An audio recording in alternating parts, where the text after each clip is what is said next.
पुस्तकें किस प्रकार लिखी जाती हैं। तो एक तो है सामान्य पुस्तकें, दूसरी है शास्त्र रूप जो जिन आगम की पुस्तकें हैं, वो भी आप उसको पुस्तक बोल रहे हो तो दोनों चीज़ें समझ लेते हैं। कोई भी जब पुस्तक लिखता है तो ये देखना होता है कि सामने कौन बैठा है, किसके लिए लिखी जा रही है। यदि हम ये नहीं जानते कि हमारा पाठक, हमें पढ़ने वाला कौन है, तो हम विषय से विषयांतर हो जाएंगे, मतलब जो लिखना चाहते हैं वह नहीं लिख पाएंगे।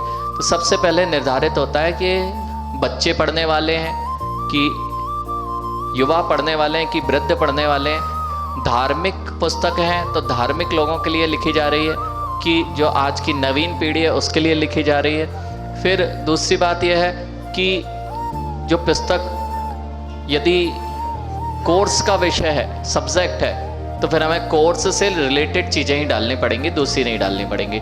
और आपको भावनाएं कैसे भरी जाती हैं, ये बहुत अच्छी प्रश्न आपने पूछा है कि उसमें किस भाव से लिखी जाती हैं। जब भी हम पुस्तक लिखने बैठते कुछ अच्छा लिखने का सोचते हैं तो अच्छा नहीं लिख पाएंगे।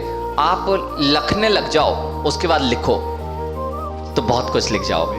भाव कैसे भरे जाते हैं, जो चीज़ आप ऊपर ऊपर बोलोगे वो आनंद नहीं देगी। आप कभी भी किसी को स्पीच दें तो आप रट के जाएंगे तो काम नहीं बनेगा। आप कितने अंदर से लिखते हैं और कितनी गहराई में उतर के लिखते हैं, वही तुम्हारी पुस्तक को विशेष बना देगा और वही पुस्तक अपने आप तुम्हारी आगे आ जाएगी। इसलिए भावों को भरने के लिए लिखते समय जितनी शांति से और जितने गहरे में वह लेखक होगा, राइटर होगा, उतनी अच्छी पुस्तक लिखी जा सकती है।